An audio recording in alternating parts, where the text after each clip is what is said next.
You're watching News 9 Live. I'm Prajwal D'Souza. With this new track and trace technology, the Indian Oil Corporation Limited is looking to disrupt how the LPG services are provided in this country to customers. Now, to speak more on this, I'm joined today by Mr. Manish Grover, Executive Director of Strategic Info Services of Indian Oil Corporation Limited. Mr. Grover, thank you for joining us today on News 9. So, first to begin with, what can you tell us about this track and trace technology? Track and trace technology for LPG, we started this pilot in Delhi in September. It's basically a quick read technology wherein we have introduced this QR code on our domestic cylinder. Idea is to track the life cycle of each and every LPG cylinder which is there with us. It's a very big exercise, very efficient way to track the assets of the company, which are about 30 crores in the market today. And while we know the stock positions which are there with the plants, transporters, but actual place of those cylinders when they have been bought is not available. So this track and trace, this particular QR code will store the information of the cylinder in the form of its manufacturing date, manufacturer's name, serial number, and the next date of testing, the tear weight and the gross weights. When we read this track, and this can be read by a mobile phone camera, while at plant we are using the ATEX approved things as envisioned by PESO, but we are looking forward to getting approvals to be read by the camera as well.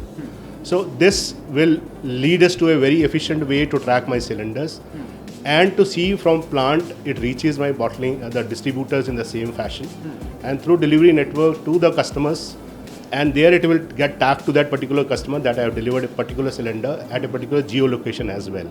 And customer while at the time of delivery otherwise can read this tag and see through an AR experience the various things which you have put on that particular tag, which you have captured and seen and what we would like to show. And when we take back the cylinder, again we are reading and the empty cylinder cycle backs up. So in a way, over a period of time, we are to take care of all my new cylinders when they come out of it, the cylinders which are in circulation, and we will have a Aadhaar kind of a scenario for all my cylinders, where they have been during their life cycle. So we can draw a lot of insights from the data which is going to be coming in the cloud, that whether a particular cylinder has come back in 2 days, 10 days, 15 days, 60 days. And from there we can draw some insights and SOPs can be drawn to take action and improve the customer experience here. Because there are leakages in the supply chain in terms of diversion to the commercial markets. There also we can play this role and see where the cylinders are lying. And so this is a way to bring in more efficiencies, more safe cylinders in the market, and giving the power to the customer also to see what is being delivered to them by which bottling plant and which delivery boy. In a nutshell, then IOC and all industries to follow for that matter will be able to know entire inventory levels, which are right now 50 crore or plus, and see and make decisions regarding where to shift the existing inventories if they are not required. And all such decisions can be data-based, which can be taken out from the system. Right. You told me that the pilot project was launched last year, right? Somewhere in October? September. So it's been 4 or 5 months since the pilot project was launched. So what has been the update, and was it launched for a select group of customers, or how was it? How was the pilot project done? Pilot project has been done for Delhi for 2 distributors to start with, as was approved. It was a new thing, and PESO was cautious to start with. And till today, we have sent out about 60,000 odd cylinders to 2 distributors, and they have come back and have gone back in 3-4 cycles, and the experience has been good. The reading has been good. The insights have been drawn and seen how the cylinders have moved around, and some insights have seen we were able to detect certain discrepancies in the delivery of certain cylinders from the manufacturers or the repairers. And certain cylinder cycles were going up to 4 or 5 times to see the cylinders are returning 2 days or 3 days period. So that gives us an insight that some cylinders are not being used by the normal customers.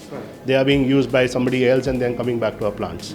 So the experience and the pilot for which it was done, it has been achieved. Today we are trying to also see what kind of final the tag should be. We started out with a circular tag over the bung. We have tried with that, but we have finally settled for a stainless steel tag put on the side of the stay plate, so that it is more long lasting and it is being crunched there, so that the process is faster. And the effort is to create an automation process in the plant so that I can introduce these tags while at the time of filling itself on the conveyor belt. so that my processes are not lost. So these are the things which we have done, and there is a committee which has informed. It has been looked very avidly by my leadership. My chairman is, following this up, and the ministers also seen this. So they are after us to deliver this pan-India in this particular year, later this year. But definitely for Delhi, we are trying to make an effort to bring it to all the distributors by end of June or something. Right. So as a pilot, it was only for Delhi, right? Yeah, as a pilot it's for Delhi, but then because it's a huge project, numbers are more. So we'll have to undergo certain ways to, employ more people, do tendering process to get all the tags done. So we send about 25 lakh cylinders every day to the market. Right. So we can look at the numbers which I require in terms of the material and the effort required to all do. So those kind of tenders are on the way, so that we are prepared to take this on. Now the benefit of this initiative is both for the customer as well as the distributor. It is for the customer, distributor as well as for the company. Actually, cylinders are the assets of the company. Right. I only give them on loan. So they are owned by us. We have to do a retesting of the cylinders every 10 years to start with, and 5 years and 5 years. Make sure they are safe. So those kinds of onus is with us. And each and every customer of mine is, insured by us by way of any accident. So it's an exercise to prevent all those things and make customer empowered with a knowledge of those safety procedures which are built on that AR code, so that customers can take certain actions in terms of calling my emergency help number at 1906, which is embossed there. They can know what can be done at the time of leakages, what's happening there. And they can also know whether cylinder which has been delivered is the right, it's not due for retesting. Right. They may not know, but it will show you there. Right. Now, technology is also playing a big role in this, and I was shown how augmented reality is also part of this. Now, can you talk a little more about that? Augmented reality is, we have seen a lot of immersive experiences here in this particular center where you are. And this is another way to engage a customer. Augmented reality, instead of just reading the text visually, straightforward way, two-dimensionally, augmented reality takes you through a little playful mode, and you can see all the things what we are there, and you are part of the system what is being shown to you. So this we have seen happening, and we are using this in other modes also, in the form of trainings in our refineries. We have instituted AR technologies are being used there. Here we have just brought it to the fingertips of the customer. We have an Indian Oil app wherein it will be embedded, and when they read this through the mobile phone camera, instead of just getting a text on the screen, right, they will actually be part of the system and see that. So another way of engaging and making them use it more frequently. Now, what were some of the challenges that your company faced while implementing this during the pilot, and were there any discrepancies that you found or willing to correct it? There were a lot of challenges. In fact, the moment we were told to do a certain thing like this to track and trace a cylinder, idea was to what kind of technology. If it is a QR based, then where to place the QR code, because sustainability of the QR code on the cylinder is very important. It should not get tagged off. So we did experiment with a lot of materials, thickness of the material, the bonding material. So initial challenges were all around that, how to place that manually, automationally, and then finally deciding on what kind of tag. The basic challenge was that, then to how to introduce that tag in an automated fashion in the plant, so that I do not disturb my bottling process. And then taking all the approvals surrounding it from the regulatory authorities like PESO, the BIS, because we are putting something on a cylinder. So anything I touch and put anything on a cylinder needs to be approved by them. So we had to overcome all these challenges through ministry, through presentations. Tomorrow again we have a presentation with them to showcase what is the final outcome of our entire thing. So these are things, but the biggest challenge will remain the automation in the plants when we introduce it on a larger scale. Right.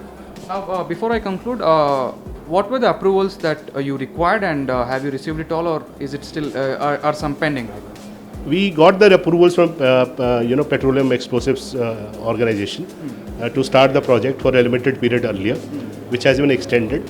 We are looking forward to a expanded approval for the entire project, for which everything has been given to them, and the presentations are being taken, and they are very sympathetic to entire thing, because it's a new thing happening for the first time on a domestic cylinder. So the approach is cautious. We have done all the simulation studies which they wanted us to do, to see that the mobile phone is not a dangerous thing when we read that QR code through that. So we have done those simulated studies through IIT Delhi professors, at a lab in Bombay, at a 2-3 places, so that then the results have been submitted to them. So we are quite hopeful that this will come through in a couple of days to us. When can we expect the full launch to take place? The full launch we are going to do during this year, but for the Delhi state and Haryana state, we are anticipating it to be launched by end of June for the entire these 2 days. Thank you, Mr. Grover, for Yeah. speaking to News 9. Well, that was Mr. Grover, who has just underscored how the new track and trace technology in LPG cylinders is going to revolutionize how LPGs are bought and consumed in the Indian market. Thank you for watching News 9. Have a good day.